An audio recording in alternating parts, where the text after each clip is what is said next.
नमस्कार, रीवा 24 के ताज़ा तरीन अंक के साथ मैं शैलेंद्र। सबसे पहले प्रमुख खबरें। खाद, बीज, डीजल और बिजली जैसी समस्याओं को लेकर माकपा और किसान सभा 24 घंटे की भूख हड़ताल पर। शॉर्ट सर्किट से भड़की आग, किराना दुकान खाक, 3 फ्रीजर ब्लास्ट। चर्चित दहेज प्रताड़ना मामले में सास ससुर को अदालत ने सुनाई उम्र कैद की सजा और धूमधाम के साथ निकली भगवान जगन्नाथ की रथ यात्रा। 144 वर्षों पुरानी परंपरा के साक्षी बने हजारों श्रद्धालु। इन खबरों सहित अन्य खबरें विस्तार से।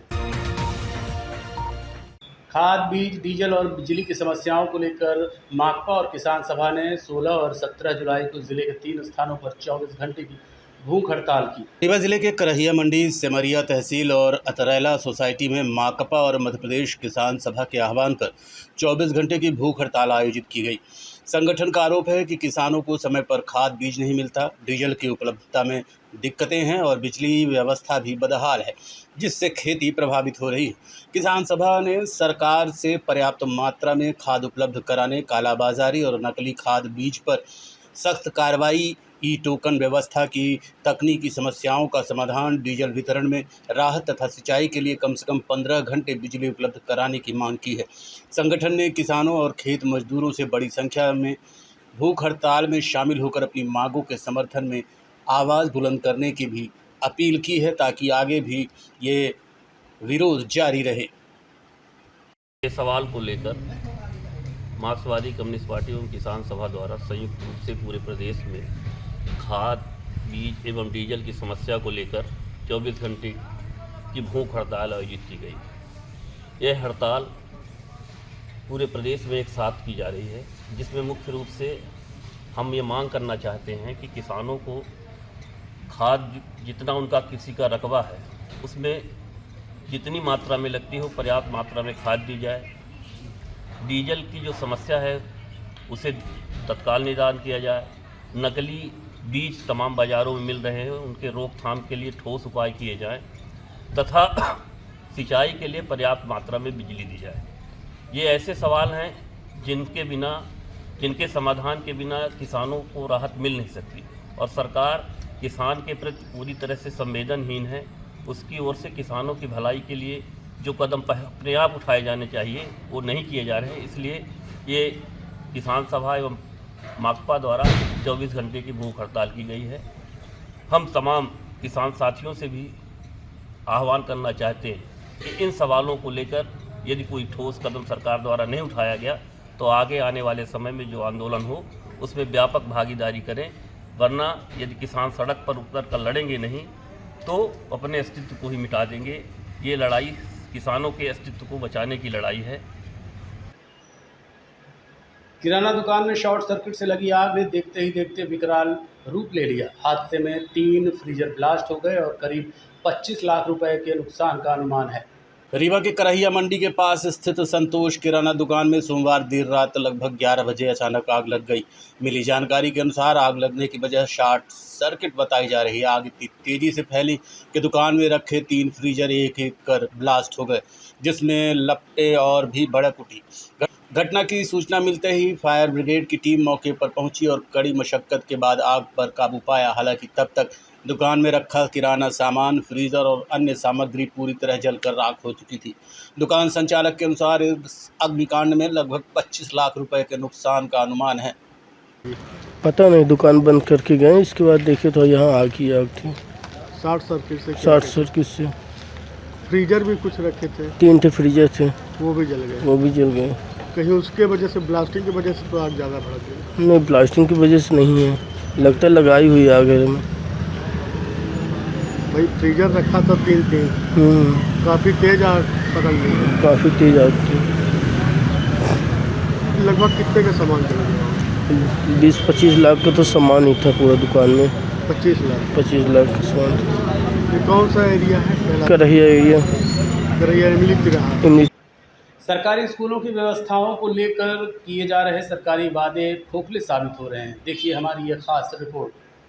मध्य प्रदेश सरकार सरकारी स्कूलों में बेहतर शिक्षा और आधुनिक तकनीकी सुविधाओं के दावे करती है, लेकिन रीवा जिले के त्योथर जनपद के पड़री टेढ़ कला स्थित एक शासकीय विद्यालय का वायरल वीडियो इन दावों पर सवाल खड़े करता नजर आ रहा है।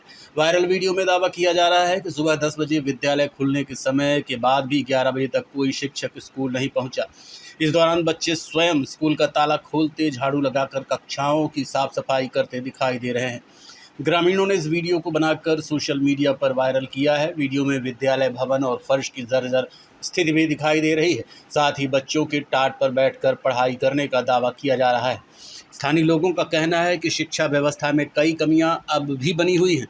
ग्रामीणों का ये भी कहना है कि शिक्षकों पर पढ़ाई के अलावा विभिन्न सरकारी और प्रशासनिक कार्यों का अतिरिक्त दायित्व रहता है, जिससे शिक्षण कार्य प्रभावित होता है। इस वायरल वीडियो की सत्यता की स्वतंत्र रूप से रीवा 24 न्यूज़ द्वारा पुष्टि नहीं की गई है।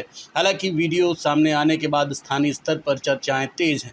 अब देखना होगा कि शिक्षा विभाग इस मामले की जांच कर क्या कार्रवाई करता है और वायरल वीडियो के दावों की सच्चाई क्या है, ये भी सामने आनी बाकी है। विद्यालय प्राथमिक विद्यालय है। ऐसा टीचर्स को सख्त हिदायत है कि ऐसा किसी बच्चे से झाड़ू लगवाने या किसी भी तरह के शारीरिक रूप से जिसमें ऐसा लगे कि माने अभिभावकों को खराब लगे, ऐसे कोई काम नहीं कराने के लिए निर्देश है। और जिस टीचर ने ऐसा कराया होगा या नियमित रूप से करा रहा होगा और उसके खिलाफ मैं एक्शन लूंगा और कारण बताओ सूचना पत्र मैं जारी करूंगा। अभी सर, शिक्षक भी स्कूल जो है समय से नहीं पहुंचते हैं। 10 बजे स्कूल खुलती है, लेकिन 10:30 बजे स्कूल शिक्षक पहुंच रहे हैं, लेकिन बच्चे जो है बोलते हैं, सब कुछ बच्चे कर रहे हैं। नहीं, विद्यालय खुलने का समय जो है वो 10:30 बजे है। 11:30 बजे खुलना। मेरा निवेदन ये है 10:30 बजे है और 10:30 बजे से 11 बजे के बीच में ऑनलाइन अटेंडेंस करनी है। रीवा जिले की ऑनलाइन अटेंडेंस 95% है। कुछ टीचर जिन लोगों ने न लगाया होगा अटेंडेंस, तो हम अगर व्यक्ति से कोई शिकायत होगी तो उनकी अगर अटेंडेंस 11 बजे के बाद लगी होगी। जमीनी विवाद को लेकर एक ही परिवार के दो पक्षों के बीच मारपीट की खबर सामने आ रही है। घटना सिटी कोतवाली थाना क्षेत्र की है। रीवा के सिटी कोतवाली थाना क्षेत्र में आज जमीनी विवाद को लेकर एक ही परिवार के दो पक्षों के बीच जमकर मारपीट हुई। घटना की जानकारी मिलने के बाद पुलिस मौके पर पहुंची, जहां से घायलों को उपचार के लिए रीवा के संजय गांधी अस्पताल लाया गया है। अस्पताल पहुंचने के बाद एक बार फिर दोनों पक्ष मारपीट करने लगे, जिसका बचाव पुलिस के द्वारा किया गया। मारपीट की घटना में जहां एक ओर से गायत्री निगम और उनकी पुत्री शुभांगी घायल हुई हैं, तो वहीं दूसरी ओर से जेठानी कमलेश निगम गंभीर रूप से घायल हुई हैं। इसके अलावा पुत्र कमलेश निगम को भी चोटें आई हैं। बताया जा रहा है कि दोनों पक्षों के बीच ज़मीनी विवाद बहुत पहले से चल रहा था। आज सुबह 11 बजे किसी बात को लेकर एक बार फिर विवाद की स्थिति निर्मित हुई, जो मारपीट में तब्दील हो गई। मेरी जेठानी का लड़का दोनों मिलके मारपीट कर रहे थे सर। मेरे लड़की से लपटे थे और उसका लड़का पेरक निगम लपटा था सर। और एसडीएम के कहने पे उनने फोन लगाया था, तब ये लपटा था मेरे लड़की से। मैं चिल्ला रही थी तो छोड़ नहीं रहा था। घर का विवाद है, मेरा स्टे खत्म हो चुका है तो मैं घर में काम लगवाई थी और टूटा फूटा मेरा घर है। ये पाड़े टोला तुलसी चौराहा में सवेरे अभी 12 बजे के लगभग 12-1 के बीच में 12 बजे तक सर हम गाड़ी नहीं देखे थे। डंडा लेके मार रहे थे दोनों माँ बेटे। नहीं, मैं कहीं रिपोर्ट करने नहीं गई हूँ। जा रही थी कोतवाली गई हूँ तो कोतवाली में रिपोर्ट नहीं लिखी गई है। उनने बोला पहले मेडिकल करवाओ, इसके बाद जो करना तो करना। गायत्री निगम और उसकी बेटी, उसका लड़का और उसका एक आशिक है रोशन कुशवाहा, उसका भाई है जो जेल जाने के बाद भी मतलब यहीं रहता है। ये सब लोग आके धमकी देते हैं और मेरी ज़मीन पे कब्जा करते हैं। वसीयत के हिसाब से मेरा पूरा हिस्सा ज़बरदस्ती कब्जा करते हैं और रोज़ मारते पीटते हैं। मेरे पापा वाले कमरे में घर में भी पूरा ताला लगा रखे हैं। मेरे पापा को पैरालाइज वगैरह है, वो अपना मतलब आर्थिक इनकम मेरा किराए से चलता था। ये लोग सब जगह कब्जा करके बैठे और इसके लड़के के 30 गुंडे आते हैं। सब रात को रोज पूरे हम लोग घर में हल्ला भी ड्रिंकिंग करते। इसके ठेकेदार भी रात को 12-1 बजे काम लगाता है। हम लोग ने सब पूरा मोबाइल में वीडियो बना के रखा है। ये सब मेरा मोबाइल आज तोड़ दिए हैं। ये बताइए, आप लोगों ने स्टे भी लगाया था? स्टे लगा है, स्टे कायम है 20 तारीख तक, अगली पेशी तक 20 तारीख तक स्टे कायम है। तो भी ये जब खारिज भी हो गया? खारिज नहीं हुआ है, नेक्स्ट पेशी तक वैलिड है। नगर निगम का भी स्टे है, अभी दिखा सकता हूँ मैं, नगर निगम का भी स्टे दिखा दूँ, मेरे पास नगर निगम का स्टे। ये कोई अधिकारी नहीं है, वो झूठ बोलते हैं, वो हमेशा ये आप ये देखें। देखते रहिए Rewa 24 news city cable network. मिलते हैं छोटे से ब्रेक के बाद। शर्मा की दुल्हन जब ब्याह के आई, संगरीबा ज्वेलर्स का हार ले आई। छा गया नाम शर्मा इनका गहना, हाय रे शर्मा इनका गहना, हाय रे शर्मा इनका गहना। शर्मा ने बहन का ब्याह रचाया, रीवा ज्वेलर्स का सेट फिर से ले आया। बन गया वो मिसरा इनका गहना, हाय रे मिसरा इनका गहना, हाय रे मिसरा इनका गहना। मिसरा इनका बेटा अफसर बन गया, पत्नी के गले में आईना चमक गया। बन गया वो अप्सरा इनका गहना, हाय रे अप्सरा इनका गहना, हाय रे अप्सरा इनका गहना। शर्मा इनकी बिटिया डोली चढ़ गई, हार पे डायमंड की रोशनी जग गई। बन गया नई बहुरा इनका गहना, हाय रे बहुरा इनका गहना। रीवा से लेकर विंध्य तक छाया, हर शादी में रीवा ज्वेलर्स का नाम आया। पीढ़ी दर पीढ़ी विश्वास जगाया, रीवा ज्वेलर्स ने हिस्सा निभाया। कोई ब्याह कराए या ना कराए, हाय पर गहना बनाए तो रीवा ज्वेलर्स से बनाए। शर्मा की दुल्हन जब ब्याह के आई, संगरीबा ज्वेलर्स का हार ले आई। छा गया नाम शर्मा इनका गहना, हाय रे शर्मा इनका गहना, हाय रे शर्मा इनका गहना। शर्मा ने बहन का ब्याह रचाया, रीवा ज्वेलर्स का सेट फिर से। रीवा में पैतृक भूमि के नामांतरण को लेकर बड़ा विवाद सामने आया है। एक आवेदक ने कलेक्टर से शिकायत कर तहसीलदार पर गंभीर आरोप लगाए हैं। पैतृक भूमि के नामांतरण को लेकर एक बड़ा विवाद सामने आ रहा है। मामला रीवा जिले के दुआरी का है, जहां खसरा नंबर 314 की पैतृक भूमि के नामांतरण में नियमों की अनदेखी का आरोप लगाया गया। शिकायतकर्ता का कहना है कि उनके पिता स्वर्गीय तीरथ प्रसाद शुक्ला की भूमि का नामांतरण बिना किसी विधिवत नोटिस, बिना इश्तिहार और बिना आपत्तियों के निराकरण कर दिए गए।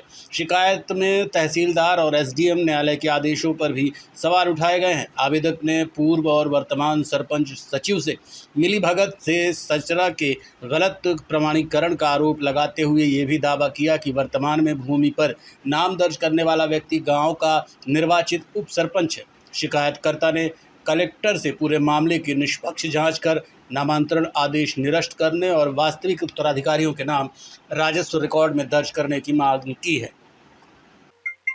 और मेरे ग्राम दुआरी में अराजी क्रमांक 314 रकबा 39 डिसमिल का विवाद मुझे पता चला।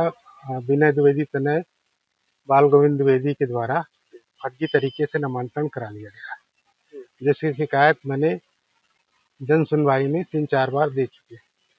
क्या हुआ, कौन लोग कैसे कब्जा क्या जब कर लिए हैं?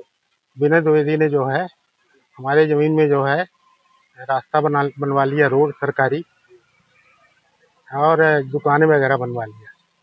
किसके नाम से भूमि? पूर्व में भूमि ये हमारे पिताजी के नाम से थी, तीरथ प्रसाद शुक्ला जी के नाम से थी और चली आ रही। तो ये धोखाधड़ी करके करा लिए, तो इसके बाद आज आपत्ति वगैरह लगाए होंगे, तो क्या अभी क्या स्थिति है? हम जब इसकी हमें जानकारी तो मैंने खतरा निकलवाया, खतरा निकलवा के जन सुनवाई में 23/6 लगातार 3-4 जन सुनवाई में आवेदन प्रस्तुत किया, लेकिन कोई कार्रवाई आज तक नहीं। अब आप शासन प्रशासन से क्या मांग करते हैं? अब हम ये चाहते हैं कि शासन प्रशासन इसकी जांच कर ले। हैं, हमारे जमीन में शासन के द्वारा रोड बनवा दी गई, सरासर घोर अन्याय है, जिसकी जांच आवश्यक है और जांच उपरांत उस रोड को हटाया जाए, क्योंकि वो मेरी जमीन है। कब्जा भी कुछ लोग दो किए इधर उधर। हाँ, इधर उधर सब कब्जा किए, बिना रोहित कब्जा किए। उनके पास में जमीन है क्या? हाँ, बगल में एक काश्तकार है, हमारी पूरी जमीन में कब्जा कर लिया है, जिसको जो है जांच उपरांत सूचित कार्रवाई की जाए। मैं चाहता हूँ। ये जमीन कहाँ पे स्थित है? ये जमीन है दुआरी गांव में स्थित है, रोड के किनारे है, और इसीलिए जो लोगों की नज़र है 39 डिसमिल 5-10 डिसमिल भी जमीन आज के डेट में नहीं बची, सब लोगों ने कब्जा कर लिया है। अदालत ने एक दहेज प्रताड़ना के चर्चित मामले में बहू को प्रताड़ित करने में दोषी पाए गए ससुर और सास को उम्र कैद की सजा सुनाई। अदालत ने दहेज प्रताड़ना के एक चर्चित मामले में सास ससुर को उम्र कैद की सजा सुनाई है। अभियोजन पक्ष के अनुसार विवाह के बाद पीड़िता को लगातार दहेज की मांग को लेकर मानसिक और शारीरिक रूप से प्रताड़ित किया जाता था। मामले की सुनवाई के दौरान न्यायालय में पेश किए गए साक्ष्यों और गवाहों के आधार पर अदालत ने दोनों आरोपियों को दोषी करार दिया। सुनवाई पूरी होने के बाद न्यायालय ने सास और ससुर को आजीवन कारावास यानी उम्र कैद की सजा सुनाई है। अदालत ने अपने फैसले में स्पष्ट किया कि दहेज प्रथा जैसी सामाजिक कुरीति को किसी भी परिस्थिति में स्वीकार नहीं किया जा सकता और ऐसे मामलों में दोषियों के खिलाफ कठोर कार्रवाई आवश्यक है। लगभग 8 से 10 दिन तक ससुराल में रही। इसके बाद उसके पति घनश्याम कुशवाहा, उसके ससुर छोटेलाल कुशवाहा, उसकी सास नीता कुशवाहा उसे दहेज के लिए प्रताड़ित करने लगे। उसके साथ मारपीट करना, उसको भोजन न देना, बीमार हो जाए तो दवाई की व्यवस्था न करना और बात बात पे उलाहना देना। तुम अपने ससुराल से मोटरसाइकिल, मायके से मोटरसाइकिल मांग कर लाओ। और पिता की स्थिति ऐसी नहीं थी कि वो मोटरसाइकिल की व्यवस्था कर सकता। इसी बात को लेकर के प्रताड़ित करते थे और अंततः 13/7/2017 को मृतिका नीता कुशवाहा के ऊपर ससुराल के उसका पति घनश्याम, ससुर छोटेलाल कुशवाहा और सास नीता कुशवाहा ने मिट्टी का तेल डाल करके और उसको आग लगा दी, जिससे उसका पूरा शरीर जल गया। इस मामले में सबसे बड़ी बात अनोखी चीज निकल करके ये आई, जैसे इनको पता चला होगा कि ये बात फैलेगी और हम फंस जाएंगे, तो बिना मायके पक्ष के लोगों को सूचना दिए ससुराल के लोग मृतका को लेकर संजय गांधी अस्पताल पहुंचे और संजय गांधी अस्पताल में उसको भर्ती कराया और भर्ती कराने के समय ये बता दिया कि घर में रखी हुई चिमनी से इसको आग लग गई है ना, और जिससे हम इसको लिया करके यहाँ भर्ती कराए हुए हैं। लेकिन उसी दिनांक को 13/7/2017 को ही मृतका की मृत्यु उपचार के दौरान संजय गांधी अस्पताल में हो गई थी। और इसकी जो आग थी, अब यहाँ पर थोड़ा सा संदेहास्पद है, बचने के लिए उन्होंने आग लगाई, पति ने भी लगाई या मृतका को बचाने के लिए लगाई, उसने भी, उसके ऊपर भी आग लगी हुई थी। तो मृतका के ससुराल के लोग माने मृतका के पति को बचाने के लिए रीवा से संजय गांधी अस्पताल से रिफर करा करके उपचार के लिए जबलपुर ले जा रहे थे। तो जबलपुर ले जाते वक्त ही 17/7/2017 को उसकी भी मृत्यु हुई। तो पति भी मर गया घनश्याम और पत्नी भी उसकी आग से खत्म। अब इसकी सूचना सीएमओ द्वारा संजय गांधी अस्पताल में दी गई, जिस पर अस्पताल चौकी में 0 का मर्ग क्रमांक 0426/17 धारा 174 जाब्ता फौजदारी का रजिस्टर्ड किया गया। इस पर थाना गोविंदगढ़ को सूचना दी गई, जिस पर असल मर्ग क्रमांक 40/17 रजिस्टर्ड किया गया। और फिर इस मामले पर बयान लेने के पश्चात जब अपराध प्रमाणित हुआ तो थाना गोविंदगढ़ में मुलजिम घनश्याम, ससुर छोटेलाल कुशवाहा और नीता कुशवाहा के विरुद्ध अपराध क्रमांक 231/17 धारा 498A 304B सह पठित धारा 34 भारतीय दंड संहिता एवं 3/4 दहेज प्रतिषेध अधिनियम का अपराध रजिस्टर्ड किया गया। मामले की विवेचना डीएसपी हेडक्वार्टर डॉक्टर चंचल नागर द्वारा इसकी पूरी विवेचना की गई और विवेचना के पश्चात इसका चालान 10/7/2017 को न्यायिक मजिस्ट्रेट प्रथम श्रेणी सुधीर सिंह निगवाल के न्यायालय में आया। प्रकरण सत्र न्यायाधीश के द्वारा विचारणीय था। इस वजह से ये उपार्थित होकर के और सेशन न्यायालय में आया और यह प्रकरण संतोष कुमार तिवारी 14वें अपर सत्र न्यायाधीश महोदय के न्यायालय में इस प्रकरण का विचारण किया गया और विचारण के दौरान इस मामले में मेरे द्वारा इस प्रकरण की पैरवी की गई और 13 साक्षियों को न्यायालय में परीक्षित कराया गया, जिस पर माननीय न्यायालय ने, अब चूंकि पति की मृत्यु हो गई थी, पुलिस ने पति को भी इसी अपराध क्रमांक में मुलजिम बनाया था, लेकिन मृत्यु हो गई तो उसे पृथक किया और चालान पुलिस ने तीनों के विरुद्ध न्यायालय में पेश किया था। इस पर 2 आरोपी जो बने छोटेलाल कुशवाहा तसुर और सास नीता कुशवाहा, इनको न्यायालय ने दोषी पाया और इन दोनों को धारा 498A और 498A और धारा 4 दहेज प्रतिषेध अधिनियम में 2 वर्ष का सश्रम कारावास और 1,000 रुपए के अर्थदंड और धारा 304B में आजीवन कारावास की दोनों की सजा का दोषी माना है। दोनों आरोपियों को न्यायिक अपेक्षा में भेज दिया। देखते रहिए Rewa 24 news city cable network. मिलते हैं छोटे से ब्रेक के बाद।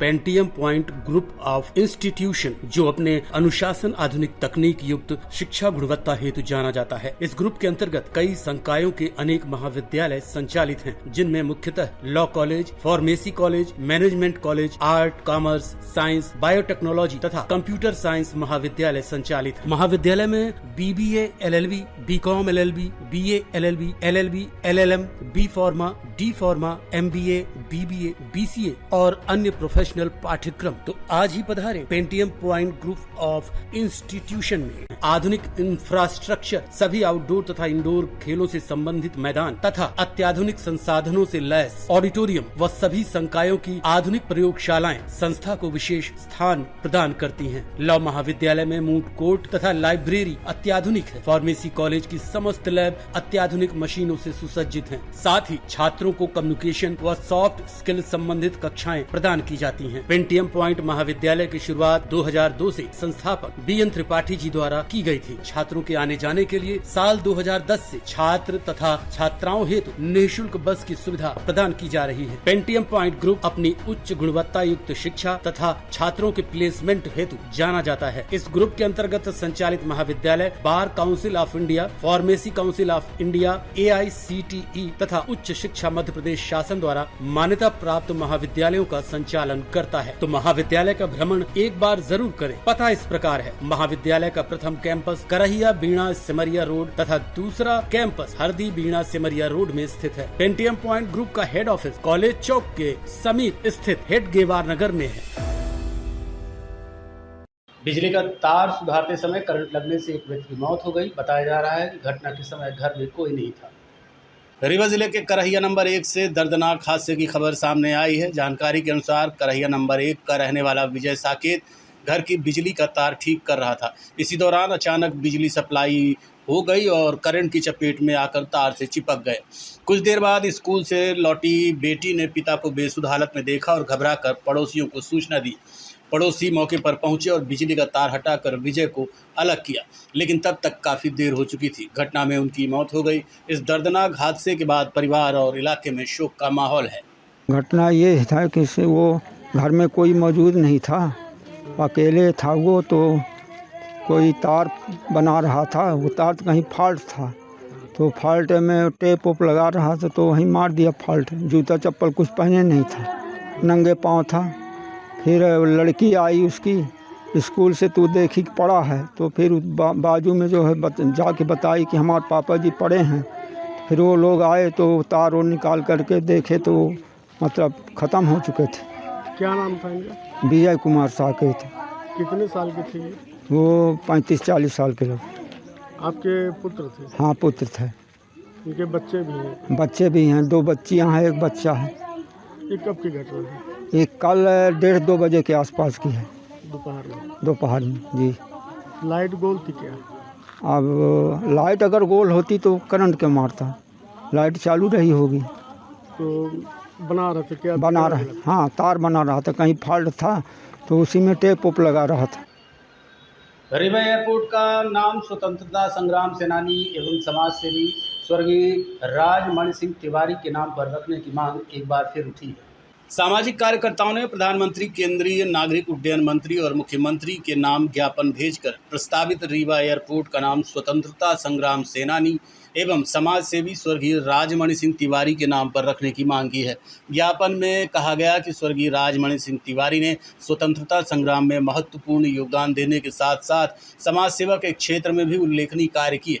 ऐसे में उनके सम्मान में रीवा एयरपोर्ट का नाम उनके नाम पर रखा जाना चाहिए। के ज्ञापन दिया गया है और जो रीवा के प्रथम सांसद, महान स्वतंत्रता संग्राम सेनानी, संविधान निर्मात्री समिति के सदस्य स्वर्गीय राजभान सिंह तिवारी जी के नाम पर रीवा एयरपोर्ट का नामकरण किया जाए, जो आधुनिक भारत के स्वर्णिम युग के आधार स्तंभ हैं और जिनका त्याग बलिदान जो है, और इन्होंने अनेकों यातनाएं सहकर हिंदुस्तान को स्वतंत्र कराया और अपना सब कुछ वहाँ पे न्यौछावर कर दिया। तो ज़रूरत ये है कि वर्तमान पीढ़ी एवं आने वाली पीढ़ी को उनके सुकृत्यों से प्रेरणा मिले ताकि वो भी देशभक्ति और जनसेवा की ओर अग्रेसित हों। ये हम लोगों ने कई बार, जो हमारा अंतर्राष्ट्रीय अग्रज संघर्ष परिषद, सरपंच महापरिषद और आम प्रतिष्ठित नागरिक लोग ये चाहते हैं, तो उसी सिलसिले में माननीय प्रधानमंत्री जी, माननीय नागरिक उड्डयन मंत्री जी, माननीय मुख्यमंत्री जी से अनुरोध है कि ऐसे महापुरुषों के स्मरण हेतु या कि भी जो पीढ़ियां हैं वो प्रेरित हों, तो नामकरण रीवा एयरपोर्ट का उनके नाम पर, सरदार राजभान सिंह तिवारी जी के नाम पर करने की बेहद आवश्यकता है, ताकि स्वर्णिम युग फिर से लौट सके और नई पीढ़ी प्रेरणा ले और रीवा का बिंद का नाम पूरे हिंदुस्तान में सहित पूरे विश्व में प्रसिद्ध हो। हर वर्ष की भांति इस वर्ष भी रीवा में भगवान श्री जगन्नाथ की ऐतिहासिक यात्रा पूरे श्रद्धा, उत्साह और भव्यता के साथ निकाली गई। विंध्य की सांस्कृतिक और धार्मिक पहचान बन चुके इस यात्रा में हजारों श्रद्धालु शामिल हुए। आइए सीधे आपको लिए चलते हैं भव्य रथ यात्रा की ओर। रीवा शहर एक बार फिर भगवान श्री जगन्नाथ के जय घोष से गूंज उठा। भगवान जगन्नाथ, बड़े भाई बलभद्र और बहन सुभद्रा की दिव्य रथ यात्रा लक्ष्मणबाग स्थित श्री जगन्नाथ मंदिर से विधि विधान और वैदिक मंत्रोच्चार के बीच प्रारंभ हुई। जैसे ही भगवान का रथ आगे बढ़ा, श्रद्धालु रस्सियां पकड़कर रथ खींचने के लिए उमड़ पड़े। मान्यता है कि भगवान के रथ को खींचने से विशेष पुण्य की प्राप्ति होती है। करीब 184 वर्ष पुरानी इस ऐतिहासिक परंपरा की शुरुआत रीवा रियासत के तत्कालीन महाराजा रघुराज प्रताप सिंह ने की थी। तभी से ये रथ विंध्य क्षेत्र के सबसे बड़े और प्राचीन धार्मिक आयोजनों में शामिल है। यात्रा शहर के प्रमुख मार्गों से होती हुई रीवा किले पहुंची, जहां राज परिवार के सदस्यों ने भगवान जगन्नाथ, बलभद्र और सुभद्रा का पारंपरिक स्वागत कर पूजा अर्चना की। रथ यात्रा के पहले ज्येष्ठ पूर्णिमा पर भगवान का महाअभिषेक यानी स्नान यात्रा आयोजित की जाती है। धार्मिक मान्यता के अनुसार स्नान के बाद भगवान अस्वस्थ हो जाते हैं और 15 दिनों तक विशेष जड़ी बूटियों एवं आयुर्वेदिक औषधियों से उनका उपचार किया जाता है। पूर्णतः स्वस्थ होने के बाद भगवान नगर भ्रमण पर निकलते हैं, जिसे रथ यात्रा के रूप में मनाया जाता है। पूरी रथ यात्रा के दौरान भजन, कीर्तन, ढोल नगाड़ों, शंख ध्वनि और जय श्री जगन्नाथ के उद्घोष से पूरा शहर भक्तिमय हो गया। जगह जगह श्रद्धालुओं और सामाजिक संस्थाओं ने पुष्प वर्षा कर यात्रा का स्वागत किया तथा पेयजल, शरबत और प्रसाद वितरण की व्यवस्था की। सुरक्षा व्यवस्था के लिए पुलिस और प्रशासन के अधिकारी भी पूरे मार्ग पर तैनात रहे। रीवा की ये ऐतिहासिक जगन्नाथ रथ यात्रा केवल एक धार्मिक आयोजन नहीं, बल्कि विंध्य की सांस्कृतिक विरासत और आस्था का जीवंत प्रतीक है। लगभग 2 शताब्दियों से चली आ रही ये परंपरा आज भी हजारों लोगों को एक सूत्र में बांधने का काम कर रही है।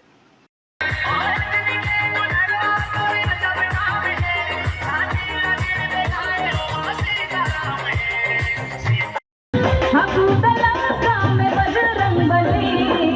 मच गई खले बले खले बले, मच गई खले बले खले बले।